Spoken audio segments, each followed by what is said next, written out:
Hello everyone and a warm welcome to Achievers YouTube channel. नमस्कार दोस्तों, मैं शिवम आपका अचीवर्स वेब की तरफ से मंथली करेंट अफेयर्स के सेक्शन में बहुत बहुत स्वागत करता हूं। उम्मीद है कि आपको ये सेक्शन काफ़ी पसंद आता होगा। आना भी चाहिए। क्योंकि इसमें पूरे महीने का करंट अफेयर्स का संकलन होता है और ख़ासकर इम्पोर्टेंट वाला जो कि आपके एग्जाम्स में डायरेक्टली आ जाते हैं। ठीक है, तो आज की वीडियो में हम किस महीने के करंट अफेयर्स को डिस्कस करेंगे? दिसंबर महीने के, मतलब दिसंबर 2020 को।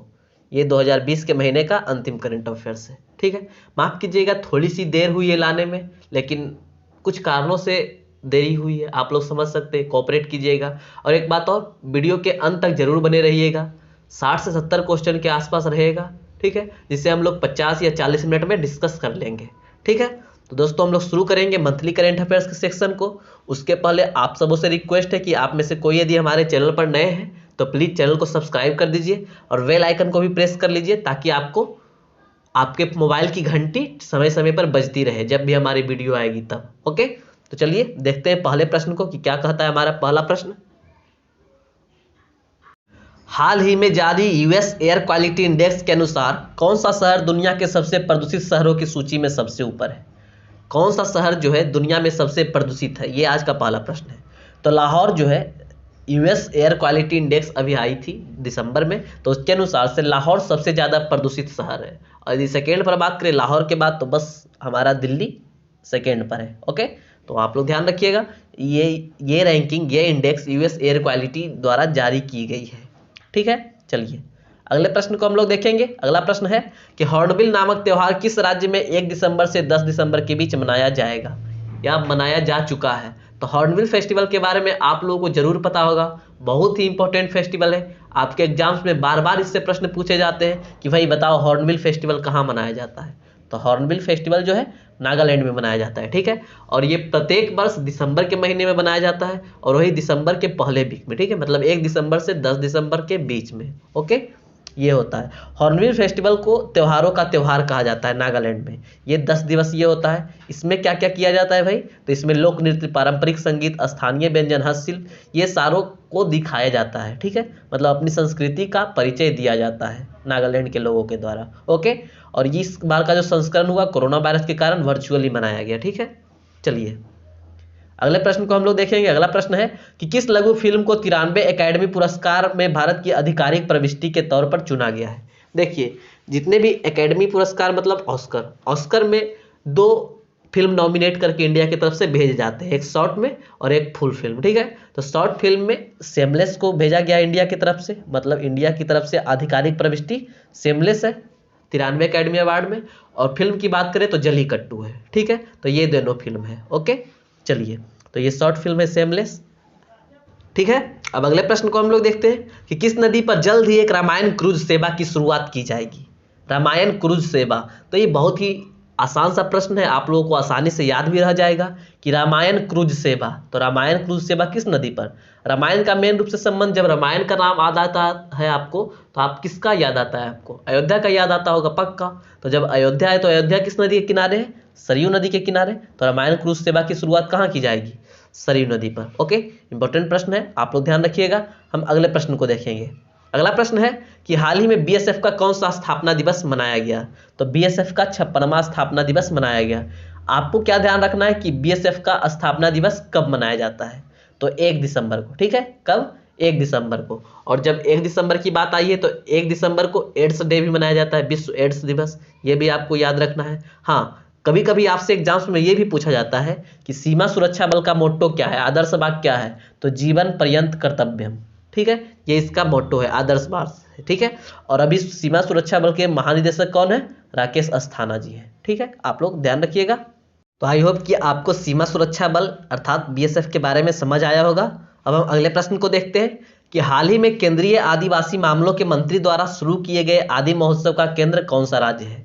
सिंपल सा मतलब है प्रश्न का कि आदि महोत्सव किस राज्य में मनाया जाता है? तो आदि महोत्सव मध्य प्रदेश में मनाया जाता है। किधर? मध्य प्रदेश में। ठीक है, इसकी शुरुआत कब की गई थी? तो इसकी शुरुआत 2017 में की गई थी। ओके, यह आदिवासी लोगों के समृद्ध और विविध संस्कृति, शिल्प, भोजन और वाणिज्य के बारे में जागरूकता पैदा करने के लिए मनाया जाता है। ठीक है, मतलब कि सभी लोग आदिवासी के बारे में जाने, उनकी संस्कृति को देखें, उनकी रहन सहन को देखें, उनकी कला को देखें। इसके लिए आदि महोत्सव मनाया जाता है किधर? मध्य प्रदेश में। ओके, चलिए अगले प्रश्न को हम लोग देखेंगे कि हाल ही में किस चक्रवात की तमिलनाडु और केरल से टकराने की आशंका है? तो बुरेवी चक्रवात, इसकी आशंका थी कि भाई तमिलनाडु और केरल से टकराएगी। इसके पहले एक और चक्रवात आया था, मैं नाम नहीं बताऊंगा, आप लोग कमेंट करके बताओगे कि 2020 में एक और चक्रवात आया था, बस इसके एक सप्ताह पहले ही उसका नाम आप लोग बताइएगा। ठीक है, तो आई होप कि आप लोग जरूर बताइएगा। चलिए तो आप लोग बताइएगा। ओके, अब ज़्यादा कुछ बताने की बात है नहीं, डायरेक्टली अगले प्रश्न को हम लोग देखेंगे कि हाल ही में लोकसभा अध्यक्ष द्वारा किससे लोकसभा का महासचिव नियुक्त किया गया है? मतलब कि लोकसभा का महासचिव के रूप में किन्हें नियुक्त किया गया, ये प्रश्न है। तो उत्पल कुमार सिंह को लोकसभा का महासचिव नियुक्त किया गया है। यह प्रश्न मोस्ट इंपॉर्टेंट है। और हाँ, अपॉइंटमेंट अर्थात नियुक्ति का महत्वपूर्ण वीडियो हमारे चैनल पर अवेलेबल है। ठीक है, आप लोग जाकर उसे देखिए, आपके लिए बहुत ही फायदेमंद होगा, लेकिन इस वीडियो को देखने के बाद। ओके, चलिए अगले प्रश्न को हम लोग देखेंगे कि विश्व दिव्यांग दिवस, बहुत ही इंपॉर्टेंट प्रश्न है कि विश्व दिव्यांग दिवस निम्न में से किस दिन मनाया जाता है? तो प्रत्येक वर्ष 3 दिसंबर को विश्व दिव्यांग दिवस मनाया जाता है। दिव्यांग मतलब क्या? दिव्यांग मतलब जो फिजिकली डिसेबल्ड है, मतलब आप लोग उन्हें बोल सकते हैं जो अपंग है, उन्हें हम लोग अपंग ना बोलकर दिव्यांग बोलते हैं ताकि उन्हें भी सुनने में खराबी ना लगे। ठीक है, और हम लोगों को भी अच्छा लगे उच्चारण करने में। तो दिव्यांग, जिस तरह से निचली तबकों के लोगों को महात्मा गांधी ने हरिजन कहना शुरू किया था, उसी तरह से दिव्यांग, ठीक है, डिसेबल्ड लोगों को दिव्यांग कहना शुरू किया है नरेंद्र मोदी ने। बहुत ही बढ़िया है। चलिए अगले प्रश्न को हम लोग देखेंगे कि हाल ही में आई एक रिपोर्ट के अनुसार दुनिया का सबसे बड़ा चावल निर्यातक देश कौन सा है? तो अभी हम लोग सबसे ज़्यादा चावल निर्यात कर रहे हैं। ठीक है, निर्यात मतलब दूसरे देशों को भेज रहे हैं। कौन? इंडिया। और यदि इंडिया में बात करें तो धान का कटोरा किसे कहा जाता है? आप लोगों को जरूर पता होगा, छत्तीसगढ़ को। ठीक है, और बाकी इधर जितने भी गंगा नदी का बेसिन वाला एरिया है, जितने भी इधर देश है, सॉरी देश बोल रहा हूँ, जितने भी इधर के राज्य हैं, ये सब धान उत्पादन में नंबर 1 पर है। ओके, चलिए अगले प्रश्न को हम लोग देखेंगे कि भारतीय रिजर्व बैंक के द्वारा रेपो रेट कितनी प्रतिशत निर्धारित की गई है? रेपो रेट और रिवर्स रिपो रेट क्या होता है, मैंने इसके बारे में आपको डिटेल से कई बार बताया है, फिर से बताता हूं। पहले आप लोग इस प्रश्न का उत्तर जानिए। इस प्रश्न का उत्तर है 4%। रेपो रेट वह रेट होता है जिस पर बैंक आरबीआई किसी बैंक को कर्ज देता है। ठीक है, और रिवर्स रेपो रेट जो होता है ना, वो उसके जस्ट उल्टा होता है, और रिवर्स रेपो रेट हमेशा रेपो रेट से कम होता है। ठीक, तो रेपो रेट यदि 4% है तो रिवर्स रेपो रेट 3.35% है। ओके, चलिए अगले प्रश्न को हम लोग देखेंगे कि हाल ही में गृह मंत्रालय ने राष्ट्रीय पुलिस स्टेशन रैंकिंग जारी की है। निम्नलिखित में से किस राज्य का पुलिस स्टेशन शीर्ष पर रहा है? तो राष्ट्रीय पुलिस स्टेशन रैंकिंग 2020 के अनुसार मणिपुर का पुलिस स्टेशन शीर्ष पर रहा है। ठीक है, अब इसमें भी कहा, मणिपुर के नोंगपोक सिकमई पुलिस स्टेशन। ओके, नाम थोड़ा सा टेढ़ा है, आपको याद रखने की जरूरत भी नहीं है, बस आप लोग मणिपुर याद रखिए। वैसे मैं हाईलाइट कर दिया हूँ नोंगपोक सिकमाई पुलिस स्टेशन। ठीक है, चलिए अगले प्रश्न को हम लोग देखेंगे कि किस राज्य ने 2030 तक एड्स को खत्म करने का लक्ष्य निर्धारित किया है? तो एड्स बहुत ही खतरनाक रोग है, ज़्यादातर पुरुषों में होता है, लेकिन इसकी वाहक स्त्री होती है। ठीक है, तो इस रोग को मध्य प्रदेश सरकार ने कहा है कि हम 2030 तक वही एड्स को खत्म कर देंगे। बहुत बढ़िया इनिशिएटिव है, बहुत जल्दी से पूरा दुनिया से ही खत्म हो जाए, ऐसा मेरी कामना है। ओके, तो बाकी एड्स के बारे में आपको बहुत सारी बातें बताई गई थी, बस ये एक रिवीजन मात्र है और इम्पोर्टेंट भी है। और वर्ल्ड एड्स डे कब मनाया जाता है ये मैंने आपको आगे बताया भी था। अगले प्रश्न को हम लोग देखेंगे कि हाल ही में किस देश के प्रधानमंत्री जफरुल्लाह जमाली का निधन हो गया है? तो पाकिस्तान के प्रधानमंत्री हैं, इनका नाम क्या है? जफरुल्लाह जमाली, इनका हाल फिलहाल में निधन हो गया है। ये क्यों इंपॉर्टेंट है, इनके बारे में हम लोग क्यों पढ़ेंगे भाई? तो ये इसलिए इंपॉर्टेंट है कि he is the first politician from Balochistan, जो इंडिया का कश्मीर को कब्जा रखा है पाकिस्तान, मतलब जो कि पीओके है, उससे प्रधानमंत्री बनने वाले ये पहले नेता थे। ठीक है, कौन? नाम याद रखिएगा आप लोग, जफरुल्लाह जमाली। और वैसे ओवरऑल ये 15वें प्राइम मिनिस्टर थे, बहुत शॉर्ट टर्म के लिए ही ये काम किए थे। ओके, चलिए अगले प्रश्न को हम लोग देखेंगे कि हाल ही में अंतर्राष्ट्रीय सैंड आर्ट फेस्टिवल का 9वां एडिशन कहाँ शुरू किया गया है? तो हर एक साल सैंड आर्ट फेस्टिवल यही होता है। कहाँ होता है? ओडिशा में। ओके, तो इस बार भी सैंड आर्ट फेस्टिवल का ये 9वां एडिशन है। कहाँ शुरू किया गया है? ओडिशा में।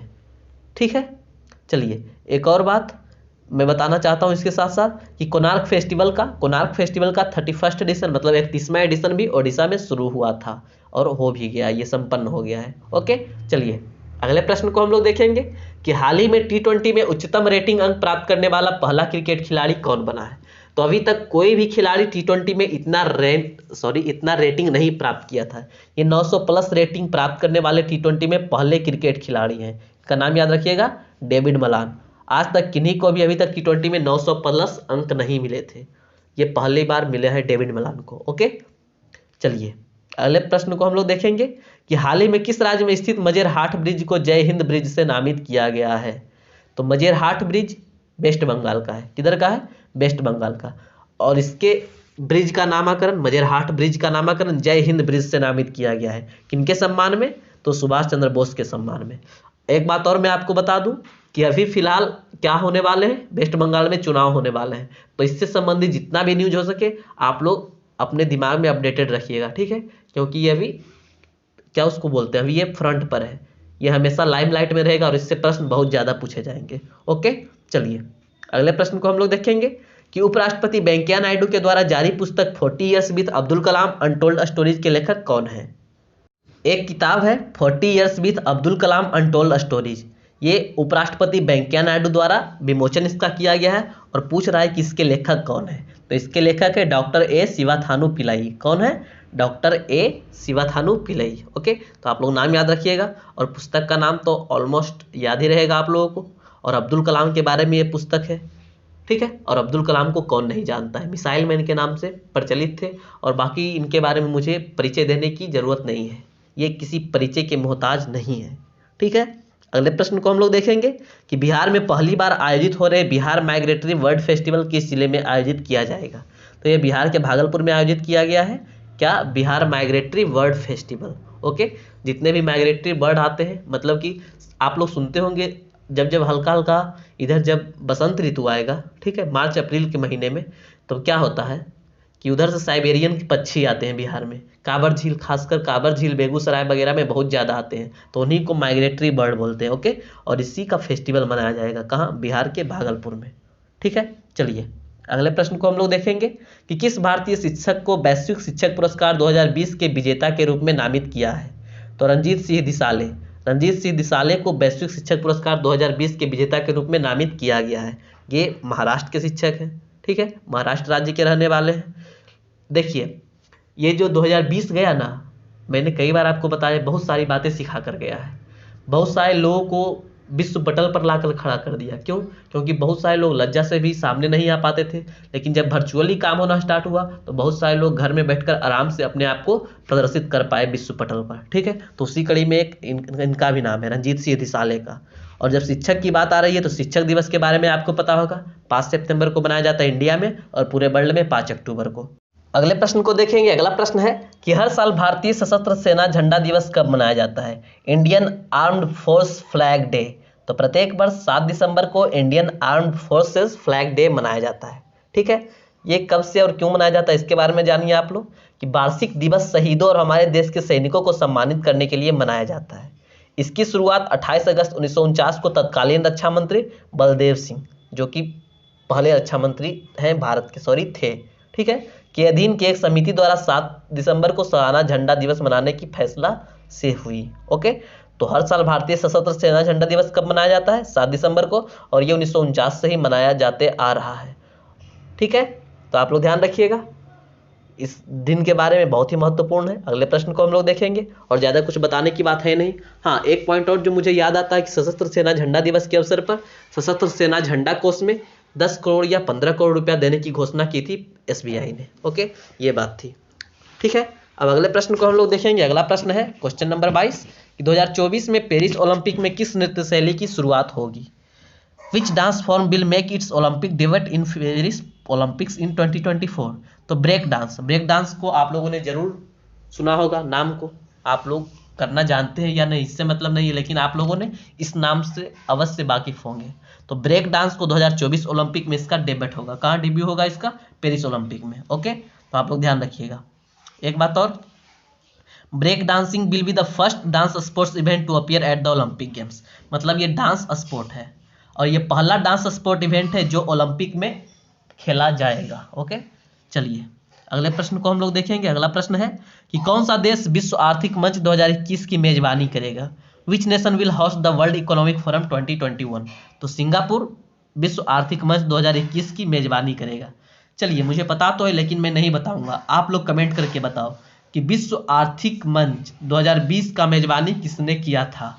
ठीक है, वर्ल्ड इकोनॉमिक फोरम 2020 का मेजबानी होस्ट कंट्री कौन था, यह आपको कमेंट करके जवाब देना है। तो आप लोग कमेंट करके जल्दी जल्दी जवाब दो। ठीक है, और हाँ, यदि आपको वीडियो अच्छा लग रहा है तो प्लीज़ वीडियो को लाइक करते आगे बढ़िए, बहुत ही महत्वपूर्ण है आपके लिए। बहुत सारा प्रश्न अभी और आगे आने बाकी है। ठीक है, अब अगले प्रश्न को देखते हैं। अगला प्रश्न है कि माउंट एवरेस्ट की नई ऊंचाई क्या है? What is the new height of mount Everest? तो अभी नेपाल सरकार ने कहा कि चलो हम माउंट एवरेस्ट को फिर से नपाते हैं। हमको लगता है कि कुछ जो भूकंप आया था ना 2-4 साल पहले, उसमें कुछ इसकी हाइट बढ़ गई है। तो ठीक है, नपा लो। तो नपाने पर क्या आया कि माउंट एवरेस्ट की हाइट थोड़ा सा बढ़ गया है, मतलब 0.86 मीटर की बढ़ोतरी हुई है इसमें। ओके, तो 8,848.86 मीटर हो गया है इसका नई ऊंचाई। ओके, एक बात और आप ध्यान रखिएगा, यदि आपके एग्जाम में पूछ लिया माउंट एवरेस्ट की हाइट, यदि आपके ऑप्शन में 8,848 की जगह पर 8,850 हो तो आप 8,850 को सही मानिएगा। ठीक है, ये मैंने बता दिया। ओके, चलिए अगले प्रश्न को हम लोग देखेंगे कि राजकमल झा की किस पुस्तक को रविन्द्रनाथ टैगोर साहित्य पुरस्कार मिला है। ठीक है, तो राजकमल झा के द्वारा एक पुस्तक लिखा गया था जिसका नाम है द सिटी एंड द सी, और इसी पुस्तक को एक पुरस्कार मिला है जिसका नाम है रविन्द्रनाथ टैगोर साहित्य पुरस्कार। ओके, चलिए इसके बारे में जानिए, रविन्द्रनाथ टैगोर साहित्य पुरस्कार के बारे में जानिए। इसकी खोज 2018 में हुई थी। ठीक है, और इसमें literature, art, education and human rights के क्षेत्र में यह पुरस्कार को दिया जाता है। ओके, तो आप लोग ध्यान रखिएगा। पुस्तक का नाम बहुत ही इंपॉर्टेंट है, इसके लेखक का पुस्तक का नाम है द सिटी एंड द से, और लेखक है राजकमल झा। ठीक है, चलिए अगले प्रश्न को हम लोग देखेंगे। अगला प्रश्न है कि फोर्ब्स की तरफ से जारी 100 पावरफुल वुमेन लिस्ट में निम्न में से किस महिला को प्रथम स्थान प्राप्त हुआ है? तो हमेशा की तरह Angela Merkel 100 powerful women list में टॉप पर है, लगातार 10वें साल। ओके, अगले प्रश्न को हम लोग देखेंगे। अगला प्रश्न है कि केंद्रीय शिक्षा मंत्रालय ने नई बैग पॉलिसी जारी की है जिसमें बैग का भार निम्न में से कितने किलोग्राम से अधिक नहीं होगा? तो अभी शिक्षा मंत्रालय ने एक पॉलिसी जारी की थी दिसंबर में कि बैग का मैक्सिमम भाग, जितने भी स्कूली छात्र हैं उसके बैग का मैक्सिमम भाग 5 किलोग्राम होगा। और ये भी नहीं कि आप नर्सरी या केजी के बच्चे हैं और आपको 5 किलो का बैग दे दिया जाए। ठीक है, उसका भी मतलब है कि इतने से इतने क्लास के बच्चों तक का बैग का भार इतना रहेगा। ठीक है, उसके बाद का इतना रहेगा, लेकिन मैक्सिमम 5 किलोग्राम ही रहेगा। ठीक है, तो ये बहुत बढ़िया है, देखते हैं कब तक ये लागू हो पाता है और कितना सही रहेगा ये। ठीक है, चलिए अच्छा, एक बात और, इसके अनुसार स्कूली बच्चों के बस्ते का वजन उनके वजन के 10% से ज़्यादा नहीं होगा कभी भी। ठीक है, चलिए अगले प्रश्न को हम लोग देखेंगे कि गूगल इंडिया के अनुसार 2020 का सबसे ज़्यादा सर्च किया हुआ शब्द क्या है? 2020 में अधिकतर लोग घर में बैठे रहे, लेकिन आईपीएल को बहुत सारे लोगों ने मिस किया था। ठीक है, तो इसीलिए गूगल इंडिया के अनुसार 2020 का सबसे ज़्यादा सर्च किया हुआ शब्द क्या है? आईपीएल है, क्योंकि ये काफ़ी लेट से शुरू हुआ, इसके शुरू होने में बहुत सारी अड़चनें आई, इस कारण से ये टॉप सर्च वर्ड है। ठीक है, 2020 के अनुसार। और 2020 में यदि बात करें कि इंडिया में सबसे ज़्यादा खोज किस व्यक्ति की हुई है, तो जो बाइडेन की हुई है। ओके, चलिए और हम कुछ जानते हैं कि न्यूज इवेंट्स इन इंडिया 2020 सबसे ज़्यादा खोज किसकी हुई, तो इसमें भी आईपीएल टॉप पर है। ओके, और मूवीज़ की बात करें कि टॉप ट्रेंडिंग मूवीज़ कौन था 2020 में, तो दिल बेचारा सुशांत सिंह राजपूत की लास्ट मूवी थी। ठीक है, तो ये सारी बातें हो गई। अब अगले प्रश्न को देखिए आप लोग, Dictionary.com ने किस शब्द को 2020 का वर्ड ऑफ द ईयर घोषित किया है? तो पैंडेमिक। ठीक है, Dictionary.com ने 2020 का word of the year pandemic को घोषित किया है। आप लोग ध्यान रखिएगा। हम अगले प्रश्न की ओर चलेंगे। अगला प्रश्न है निम्नलिखित में से 2020 पुरुष और महिला विश्व एथलीट ऑफ द ईयर कौन है? तो पुरुष और महिला विश्व एथलीट ऑफ द ईयर में पुरुष पर हो जाएंगे मोंडो डुप्लांटिस और महिला में हो जाएगी यूलिमार रोजास। ठीक है, चलिए हाँ, एक बात और, ये अपने देशों के पुण्य के दौरान घोषित प्रतिष्ठित एथलेटिक्स पुरस्कार के पहले प्राप्त करता है। मतलब जो दो जगह के हैं, स्वीडिश के हैं ये, मतलब स्वीडन के ये हैं, और वेनेजुएला के ये हैं। ओके, आप लोग ध्यान रखिएगा। हम अगले प्रश्न की ओर देखेंगे। अगला प्रश्न बहुत ही इंपॉर्टेंट है कि हर साल मानवाधिकार दिवस कब मनाया जाता है? Human rights day. तो प्रत्येक वर्ष 10 दिसंबर को ह्यूमन राइट्स डे के नाम से हम लोग मनाते हैं। ठीक है, संयुक्त राष्ट्र महासभा द्वारा 1948 में मानवाधिकारों की सार्वभौमिक घोषणा को अपनाया गया था।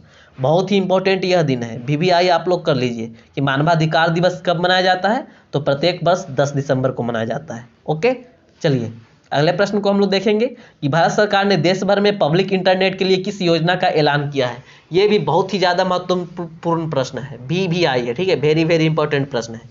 इस योजना का नाम है PM वाणी। आप लोगों को क्या करना है, इस योजना का फुल फॉर्म आपको नीचे कमेंट करके जवाब देना है, ठीक है। तो आप लोग कमेंट कीजिए कि PM वाणी योजना का फुल फॉर्म क्या है और ये किससे संबंधित है। अभी आप लोगों को मैंने बताया, देश भर में पब्लिक इंटरनेट के लिए। ओके, चलिए अगले प्रश्न को हम देखते हैं। अगला प्रश्न है कि फिक्की इंडियन स्पोर्ट्स अवार्ड 2020 में किन्हें sports person of the year के सम्मान से सम्मानित किया गया है।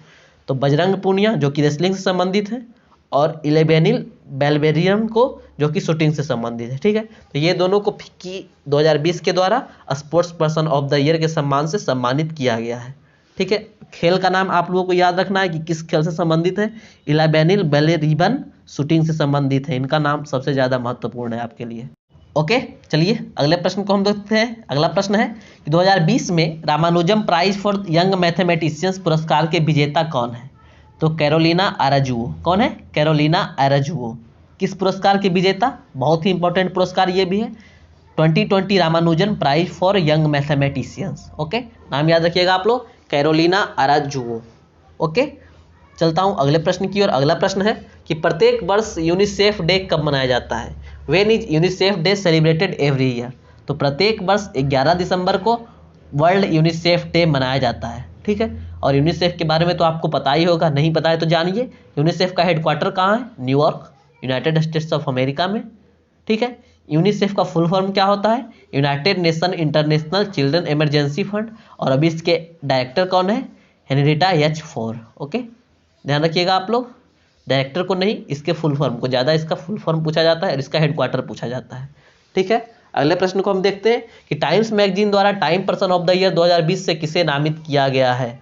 तो इन्हें मिलना ही चाहिए, नाम है इनका कमला हैरिस और जो बाइडेन। मतलब ये दोनों को टाइम्स के द्वारा time person of the year 2020 से नामित किया गया है, ठीक है। चलिए अगले प्रश्न को हम लोग देखते हैं कि UAE, बहरीन और सूडान के बाद इजराइल से अपना संबंध सामान्य करने वाला चौथा अरब देश कौन बना है। UAE, बहरीन और सूडान पहले ही इजराइल से अपना संबंध सामान्य कर चुका है। एक कदम आगे बढ़कर दोनों पिछले गिले शिकवे भुलाकर मित्र बनने की कगार पर थे। अब इसमें एक और नया देश जुड़ गया है जिसका नाम है मोरक्को। और ये सब में बीच वाला काम कौन कर रहा है? दोनों को मीडिएटर मिलाने का काम कौन कर रहा है? तो ये US है, संयुक्त राज्य अमेरिका है, ठीक है। तो US इसको मिलाने का काम कर रहा है। चलिए एक और प्रश्न है कि टाइम मैगजीन ने एरिक युआन को 2020 business person of the year नामित किया है, ठीक है। वह किस लोकप्रिय वीडियो चैट सेवा के CEO है। जब लॉकडाउन हुआ तो सभी लोग या तो गूगल मीट या तो जूम के द्वारा एक दूसरे से कनेक्ट होने लगे, पढ़ाई लिखाई सब जूम के द्वारा होने लगी। तो जूम के CEO एरिक युआन को, नाम इनका याद रखिएगा, बहुत ही इंपॉर्टेंट है। जूम के CEO एरिक युआन को टाइम्स के द्वारा business person of the year से नामित किया गया है, ठीक है। अगले प्रश्न को अब हम लोग देखेंगे। अगला प्रश्न है कोरोना वायरस के कारण लगाए गए लॉकडाउन की वजह से इस साल कार्बन डाइऑक्साइड के वैश्विक उत्सर्जन में उनमें से कितने प्रतिशत की गिरावट दर्ज की गई है। तो 7% की। मतलब यदि मान लीजिए 2019 में हम लोग 100% कार्बन डाइऑक्साइड का उत्सर्जन किए हैं पूरे विश्व में, तो 2020 में कितना उत्सर्जन किए हैं? 93% का। मतलब कि 7% की कमी दर्ज की गई है। यह क्यों हुआ? तो कोरोना वायरस के कारण लगाए गए लॉकडाउन के कारण सब लोग घर में कैद रहे, गाड़ी उतना कम चला, फैक्ट्री भी नहीं चला, बहुत सब चीज़ बंद हो चुका था। इस कारण 7% की कार्बन डाइऑक्साइड में गिरावट दर्ज की गई है, मतलब उसके उत्सर्जन में, ठीक है। तो ध्यान रखिएगा, बहुत ही इंपॉर्टेंट प्रश्न था और आपको जानना भी चाहिए ये सारी बातें। तब तक हम लोग अगले प्रश्न की ओर चलेंगे। अगला प्रश्न है कि विजय दिवस कब मनाया जाता है। When is victory day celebrated. तो प्रत्येक वर्ष 16 दिसंबर को विजय दिवस मनाया जाता है। क्यों मनाया जाता है भाई? तो शहीदों, उनके बलिदानों को याद करने और राष्ट्र के लिए सशस्त्र बलों की भूमिका को मजबूत करने के लिए मनाया जाता है। कब? 16 दिसंबर को। क्या? शहीद दिवस। ओके, अगले प्रश्न को देखते हैं कि हाल ही में आई किताब धर्मा के लेखक कौन है। तो इस तरह के पुस्तक के लेखक कौन होते हैं? अमीश त्रिपाठी। हमेशा इनका ही ऐसा पुस्तक रहता है, ठीक है, धर्म से संबंधित। ओके, तो आप लोग आसानी से इस पुस्तक के लेखक को याद कर सकते हैं कि धर्मा या धर्म से संबंधित किताब कौन लिखते हैं? अमीश त्रिपाठी लिखते हैं, ठीक है। तो इस पुस्तक के भी लेखक कौन होंगे? अमीश त्रिपाठी। तो ठीक है, बहुत ही आसानी से आप लोगों ने याद किया कि धर्मा के लेखक कौन है? अमीश त्रिपाठी। चलिए अगले प्रश्न को देखेंगे हम लोग। अगला प्रश्न है कि ओला भारत के किस राज्य में दुनिया का सबसे बड़ा स्कूटर फैक्ट्री स्थापित करेगी? तो ओला तमिलनाडु में, ओला ने बताया हम लोगों को क्या नोटिस जारी करके बताया कि तमिलनाडु में हम दुनिया का सबसे बड़ा स्कूटर फैक्ट्री स्थापित करेंगे। ठीक है। अच्छा, जब स्कूटर की बात आ गई है, टू व्हीलर की बात आई है, तो चलिए आप एक और प्रश्न का उत्तर कमेंट करके हमें बताइए कि अभी हाल फिलहाल में कौन सी कंपनी 1 करोड़ मार्केट कैप पार करने वाली पहली टू व्हीलर कंपनी बनी है? ठीक है, तो आप लोग इस प्रश्न का उत्तर भी कमेंट करके हमें बता सकते हो। तब तक हम लोग अगले प्रश्न को देखेंगे कि संयुक्त राष्ट्र विकास कार्यक्रम UNDP, united nations development programme, ठीक है, के द्वारा हाल ही में मानव विकास रिपोर्ट जारी की गई है और इसके अनुसार भारत मानव विकास सूचकांक में कितने स्थान पर है? भारत की रैंकिंग क्या है मानव विकास सूचकांक में? ओके, ह्यूमन डेवलपमेंट इंडेक्स में इंडिया की रैंकिंग क्या है? तो इंडिया की रैंकिंग 131 है। ठीक है, 131 है। इसमें भी गिरावट हुई है। पिछले साल मतलब कि 2019 में भारत 130वें स्थान पर था और 2020 में एक स्थान पीछे, एक स्थान आगे बढ़ गया और 131वें स्थान पर हो गया, जो कि थोड़ा सा गंदा रहा है। क्या? हमारा प्रदर्शन। कोई नहीं, फिर हम लोग सुधार लेंगे। चलिए अगले प्रश्न को देखते हैं। अगला प्रश्न है कि हाल ही में कौन सा राज्य या केंद्र शासित प्रदेश 15 दिनों तक चलने वाला लोसार त्यौहार मना रहा है? लोसार फेस्टिवल कितने दिनों तक चलता है? 15 दिनों तक। तो ये लद्दाख मना रहा है। ठीक है। अच्छा, लोसार त्यौहार के बारे में हम लोग डिटेल से जानते हैं कि ये क्या है। तो इसे लद्दाखी या तिब्बती नववर्ष के रूप में मनाया जाता है। ओके, इसे तिब्बती बौद्ध धर्म के अनुसार नए साल की शुरुआत के रूप में मनाया जाता है और यह लद्दाख के सबसे महत्वपूर्ण त्योहारों में से एक है। ओके, यह 15 दिसंबर से शुरू हुआ और अगले 15 दिनों तक जारी रहेगा। लोसार त्यौहार लद्दाख का सबसे महत्वपूर्ण त्यौहार है। ओके, बहुत ही इंपॉर्टेंट है, आप लोग ध्यान रखिएगा। तब तक हम लोग अगले प्रश्न की ओर चलेंगे। अगला प्रश्न है कि FIH men's hockey world cup 2023 के लिए भुवनेश्वर के अलावा दूसरे वेन्यू के रूप में किस शहर को चुना गया है? तो अगला जो हॉकी वर्ल्ड कप होगा 2023 वाला, वो भी इंडिया में ही होने वाला है। दूसरी बार लगातार 2019 में भी इंडिया में हुआ था। इंडिया में कहाँ? उड़ीसा की राजधानी भुवनेश्वर में हुआ था। इस बार भी वहीं होगा, लेकिन एक और शहर की विस्तार की गई है क्योंकि इस बार और ज़्यादा भीड़ रहेगी। ठीक है, इसलिए एक और जगह जिसका नाम है राउरकेला। ठीक है, तो उड़ीसा के राउरकेला को दूसरे वेन्यू के रूप में चुना गया है। ठीक है, चलिए अगले प्रश्न को हम लोग देखेंगे कि जम्मू कश्मीर में निर्माणाधीन दुनिया का सबसे ऊंचा रेलवे पुल का निर्माण कार्य कब तक पूरा होगा? तो इस वर्ष के अंत तक शायद ये पूरा हो जाए। और इस पथ के बारे में जानते हैं, इस रेलवे पुल के बारे में हम लोग जानते हैं कि जम्मू कश्मीर में चेनाब नदी पर, चेनाब नदी है ना, चिनाब जिसे आप लोग बोलते हो, दुनिया का सबसे ऊंचा रेल पुल 2021 के तक पूरा होने की संभावना है। मतलब इस साल के अंत तक पूरा हो जाएगी। ओके, और जानते हैं कि इसकी लंबाई कितनी होगी? 1315 मीटर। ठीक है, एक बात और, इसे हम चिनाब रेल ब्रिज भी बोल सकते हैं। ओके, इसे 359 मीटर की ऊंचाई पर बनाया जा रहा है, जो कि फ्रांस के एफिल टावर से 30 मीटर ऊंचा होगा। इसे फिनलैंड और जर्मनी की कंपनी द्वारा डिजाइन किया गया है और यह कोंकण रेलवे द्वारा निष्पादित किया है। यह दुनिया का 7वां सबसे बड़ा आर्च आकार का पुल है। ठीक, यह 266 किलोमीटर पर आवर तक की हवा की गति का सामना कर सकता है और इसका जीवन काल 120 साल तक है। अगले 120 सालों तक हम सब निश्चिंत रहेंगे उस पुल से। ठीक है, और यह आर्क आकार का है। फिनलैंड और जर्मनी कंपनी हेल्प कर रही है। ओके, अगला प्रश्न है कि हाल ही में किस देश को अगले 2 ओलंपिक या अगले 2 साल के लिए किसी भी विश्व चैंपियनशिप में अपने नाम, ध्वज और राष्ट्रगान का उपयोग करने से प्रतिबंधित कर दिया गया है? तो किसे? रूस को।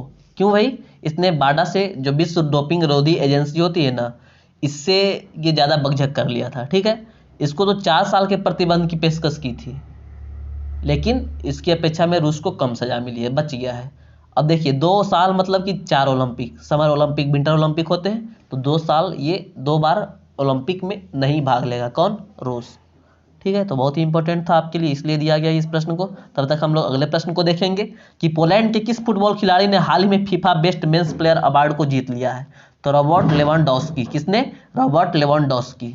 32 साल का यह स्ट्राइकर मेसी रोनाल्डो के प्रभुत्व को खत्म कर फीफा अवार्ड जीतने वाला खिलाड़ी बन गया है। मतलब इस बार ना तो मेसी ना तो रोनाल्डो। ठीक है, ये दोनों कोई नहीं। कौन? रॉबर्ट लेवांडोव्स्की ने यह पुरस्कार जीता है। ऐसे हर एक साल या तो मेसी या तो रोनाल्डो जीता करते थे। ठीक है, और ये कहाँ के रहने वाले हैं? पोलैंड के फुटबॉल खिलाड़ी हैं। नाम आप लोगों को याद रहेगा। अच्छा, एक बात और, आपको ये भी जानना चाहिए कि FIFA women's best player award से किसे सम्मानित किया गया है? तो ये लूसी ब्रोंज को। किसे? लूसी ब्रोंज को। ओके, तो आप लोग ध्यान रखिएगा। अगले प्रश्न को हम लोग देखते हैं कि ह्यूमन फ्रीडम इंडेक्स 2020 में भारत की रैंकिंग क्या है। What is India ranking in human freedom index 2020।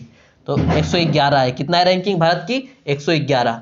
ये किसके द्वारा पब्लिश किया जाता है? काटो इंस्टीट्यूट और फ्रेजर इंस्टीट्यूट के द्वारा। ये ज़्यादा इंपॉर्टेंट नहीं है। 2019 में इंडिया की रैंकिंग क्या थी? 94 थी। इस वर्ष गिरकर 111 हो गई है। ठीक है। और यदि हम बात करें कि पहला स्थान पर कौन है, तो न्यूजीलैंड है। सेकेंड पर कौन है? स्विट्जरलैंड। थर्ड पर हांगकांग और सबसे लास्ट पर सीरिया है। किसमें? ह्यूमन फ्रीडम इंडेक्स 2020 में। अगले प्रश्न को हम लोग देखेंगे। अगला प्रश्न है कि when is national mathematics day celebrated. राष्ट्रीय गणित दिवस कब मनाया जाता है? तो प्रत्येक वर्ष 22 दिसंबर को राष्ट्रीय गणित दिवस के रूप में हम लोग मनाते हैं। ये किस लिए मनाया जाता है? तो प्रसिद्ध गणितज्ञ श्रीनिवास रामानुजन की जयंती के उपलक्ष्य में।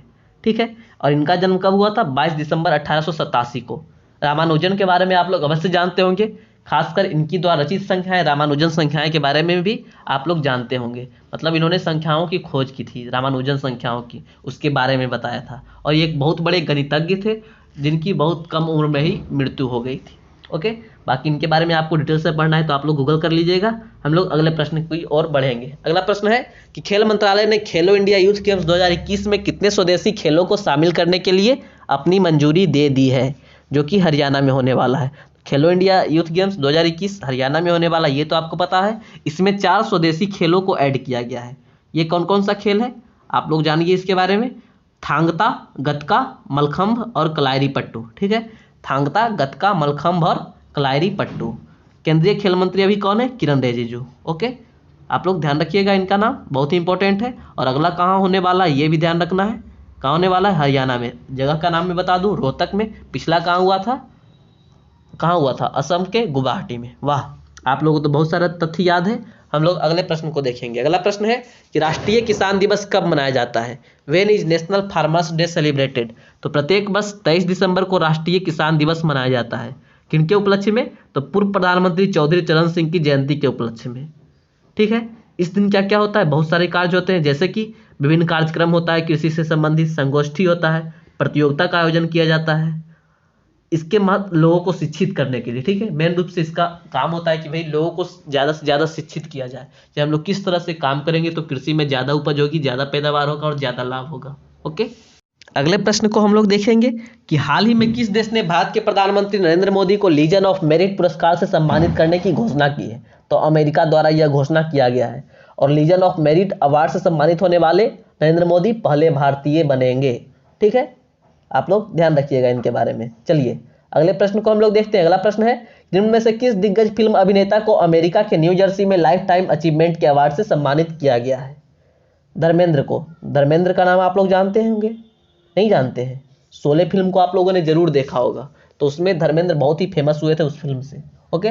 धर्मेंद्र को अमेरिका के न्यू जर्सी में लाइफ टाइम अचीवमेंट के अवार्ड से सम्मानित किया गया है। ओके।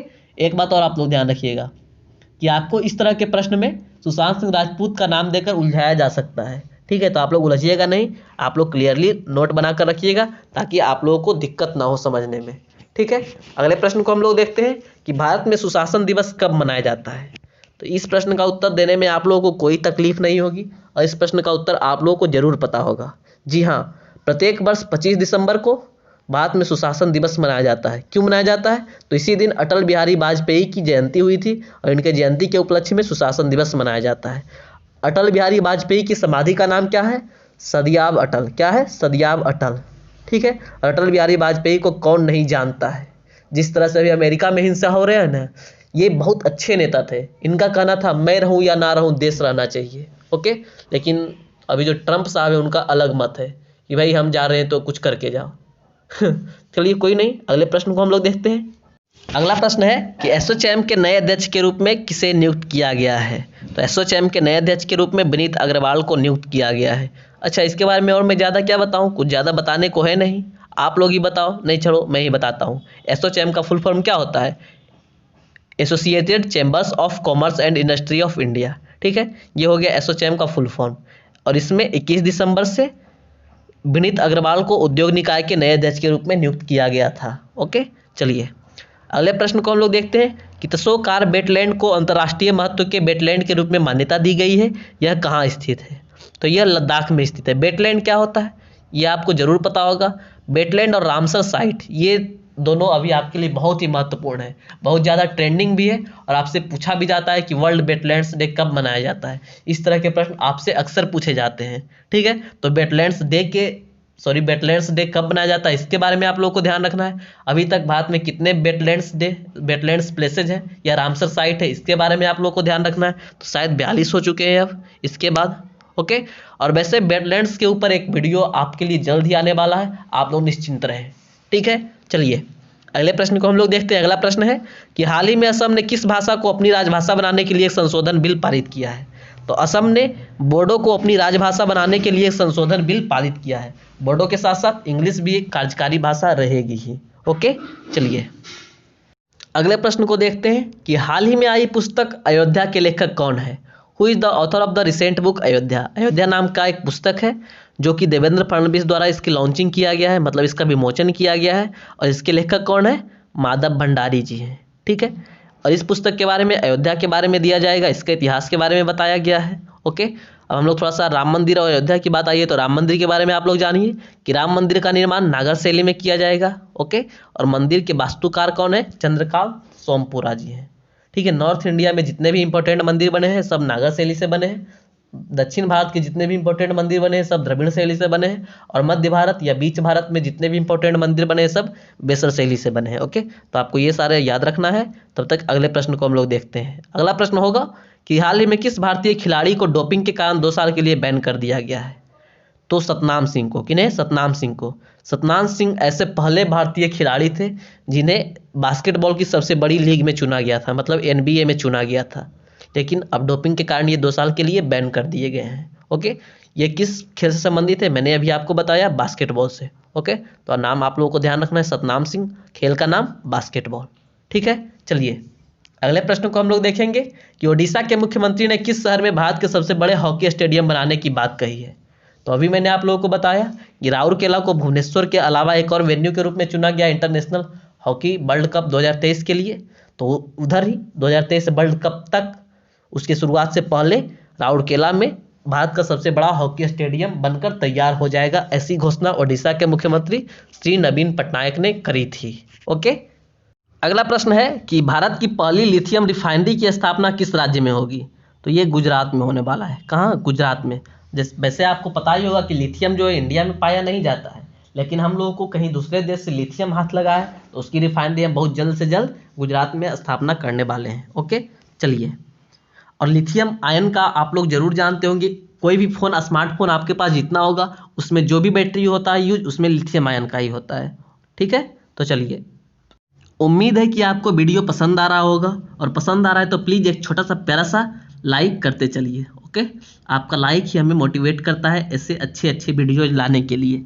अगले प्रश्न को हम लोग देखते हैं कि centre for economics and business research CEBR द्वारा प्रकाशित वार्षिक रिपोर्ट के अनुसार किस वर्ष तक भारत को दुनिया की 5वीं सबसे बड़ी अर्थव्यवस्था बनने की उम्मीद है। वैसे 2019 में हम लोग दुनिया की 5वीं अर्थव्यवस्था बन चुके थे, लेकिन कोरोना वायरस के कारण हम लोग पिछड़ गए हैं। लेकिन फिर से अब 2025 तक हम लोग ओवरटेक करके 5वीं बड़ी अर्थव्यवस्था बनेंगे। ओके, चलिए अगले प्रश्न को हम लोग देखते हैं कि किस शहर में आर्या राजेंद्रन भारत की सबसे कम उम्र की मेयर बनेगी। आर्या राजेंद्रन कहाँ की है, तिरुवनंतपुरम की है। ओके, और यह भारत की सबसे कम उम्र की मेयर बनेगी। ठीक है, आप लोगों को नाम याद रखना है, आर्या राजेंद्रन। चलिए अगले प्रश्न की ओर हम लोग चलते हैं, क्योंकि ये सब प्रश्न के बारे में बहुत बार आपको बताया गया है, वीकली करेंट अफेयर्स के वीडियो में भी बताया गया है, और मंथली में भी बताया जा रहा है, डेली में भी बहुत ही अच्छे से डिटेल से बताया गया था। ठीक है, चलिए अगले प्रश्न को हम लोग देखते हैं कि मणिपुर की राजधानी इंफाल में थौबल बहुउद्देशीय परियोजना का उद्घाटन किसने किया। तो थौबल बहुउद्देशीय परियोजना कहाँ है, मणिपुर में। सबसे पहले तो आपको ये याद रखना है, और इसका उद्घाटन किसने किया, अमित शाह ने किया है। ओके, कुछ की पॉइंट्स दिया हुआ है, उसके बारे में हम लोग जानते हैं कि इसके साथ ही मंत्री ने चुराचंदपुर मेडिकल कॉलेज सहित 7 अन्य विकास परियोजनाओं का भी शिलान्यास किया। इसके बारे में आप लोगों को ध्यान नहीं रखना है। ठीक है, चलिए अगले प्रश्न को हम लोग देखेंगे कि भारत के पहले न्यूमोकोकल कंजुगेट वैक्सीन को किसके द्वारा लॉन्च किया गया, जिसे न्यूमोसिल कहा जाता है। मतलब ये न्यूमोनिया का वैक्सीन है, नाम याद रखिएगा, न्यूमोसिल। और ये पहला न्यूमोनिया का वैक्सीन है। और बात ये है, इंपॉर्टेंट ये है कि ये इंडिजीनियस है, स्वदेशी है। ठीक है, तो डॉक्टर हर्षवर्धन द्वारा लॉन्च किया गया है। वैक्सीन का नाम आप लोगों को याद रखना है, न्यूमोसिल, और UPSC में इसके बारे में पूछा गया है। ओके। वैक्सीन को भारत का सीरम संस्थान द्वारा विकसित किया गया है। सीरम इंस्टीट्यूट विश्व का सबसे ज़्यादा वैक्सीन प्रोड्यूसर है, ये तो आपको पता ही होगा। ये जो ऑक्सफोर्ड का कोरोना वैक्सीन वाला वैक्सीन है, ये भी इसी ने तैयार किया है। ठीक है, चलिए अगले प्रश्न को हम लोग देखते हैं कि किस खिलाड़ी ने हाल ही में ग्लोब सॉकर अवार्ड्स में प्लेयर ऑफ द सेंचुरी पुरस्कार जीता है। फुटबॉल को सॉकर भी बोलते हैं, आप लोगों को जरूर पता होगा। तो ग्लोबल सॉकर अवार्ड में प्लेयर ऑफ द सेंचुरी के अवार्ड से क्रिस्टियानो रोनाल्डो को दिया गया यह पुरस्कार, ठीक है, या उन्होंने यह पुरस्कार जीता है। ओके, और रोनाल्डो की अब बात आई है तो एक और बात जो भी अपडेटेड है मैं आपको बता देता हूँ कि इंस्टाग्राम पर सबसे अधिक फॉलो किए जाने वाले व्यक्ति भी क्रिस्टियानो रोनाल्डो बने हैं। ठीक है, क्रिस्टियानो रोनाल्डो बन चुके हैं, इनका 250 मिलियन के आसपास फॉलोअर है। ओके, चलिए अगले प्रश्न को हम लोग देखेंगे कि आईसीसी ने किस पूर्व भारतीय कप्तान को दशक के ICC spirit of the cricket award से सम्मानित किया है। तो महेंद्र सिंह धोनी को।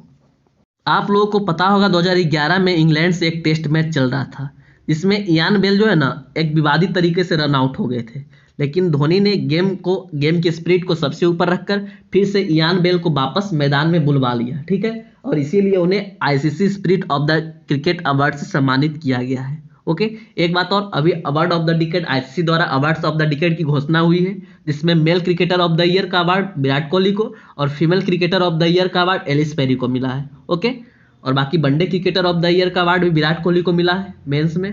ठीक है, T20 cricketer of the decade, sorry year नहीं, डिकेड का अवार्ड रशीद खान को मिला है, और test cricketer of the decade का अवार्ड किसे मिला है, स्मिथ को मिला है। तो आपको इतनी सारे अब बातें याद रखनी थी। ठीक है, चलिए, और हाँ, one day team of the decade और T20 international team of the decade का कैप्टेंसी किसे मिला है, महेंद्र सिंह धोनी को ही मिला है। ठीक है, चलिए अगले प्रश्न को हम लोग देखेंगे कि उनमें से किस राज्य में जाति के स्टिकर वाले वाहनों के मालिक के खिलाफ दंडात्मक कार्रवाई की जाएगी। तो उत्तर प्रदेश में यह शुरू भी हो चुका है। ऐसा क्यों हुआ, क्योंकि जो मोटर वाहन एक्ट था उसमें लिखा हुआ था कि भाई नंबर प्लेट पर नंबर के अलावा कुछ नहीं होना चाहिए, ये नहीं कि हाँ यादव जी, जाट छोरे, ऐसे ऐसे बहुत सारे लोग नाम लिख के रखा करते थे, जिसके कारण अब उन्हें पेनल्टी या जुर्माना भरना पड़ रहा है। ऐसा करना गलत भी है। ठीक है, आपका पहचान आपके नाम से नहीं आपके कर्म से होती है, ये आपको जान लेना चाहिए।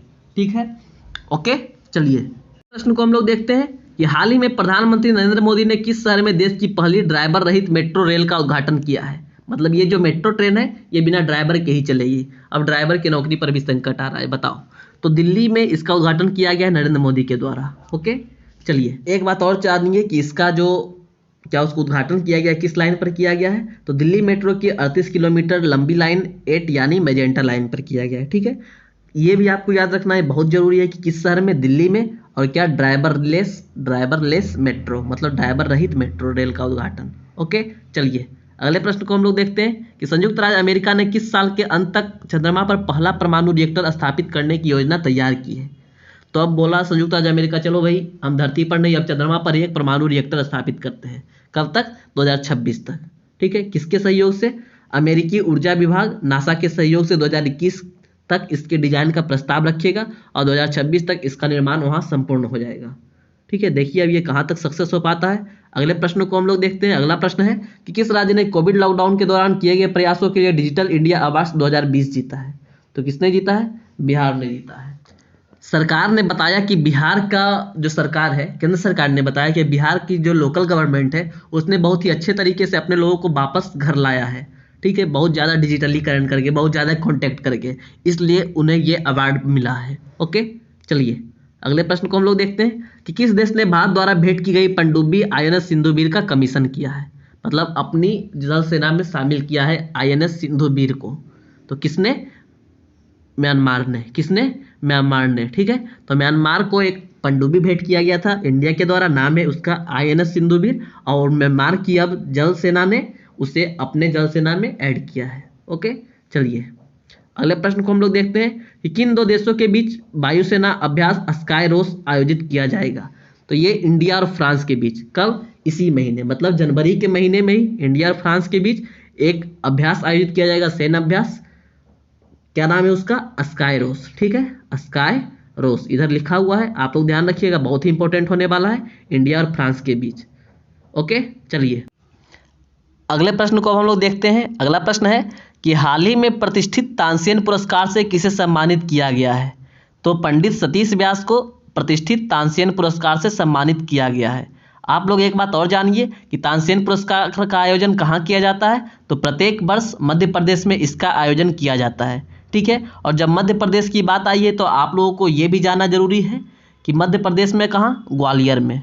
ओके, और हाँ, मध्य प्रदेश का एक और न्यूज आया था कि ओरछा और ग्वालियर को वैश्विक धरोहर की सूची में ऐड किया गया है। ठीक है, तो आई होप दोस्तों हमारा वीडियो आपको अच्छा लगा होगा और अंत तक बने रहने के लिए आपका बहुत बहुत धन्यवाद। आप लोग प्लीज़ हमारे चैनल को लाइक कीजिए, सब्सक्राइब कीजिए। ठीक है दोस्तों, अपना ख्याल रखिएगा, घर पर रहिएगा, घूमिएगा बाहर में भी तो प्रोटेक्शन के साथ। जय Hind, Shivam signing off. Thanks for watching us. Okay.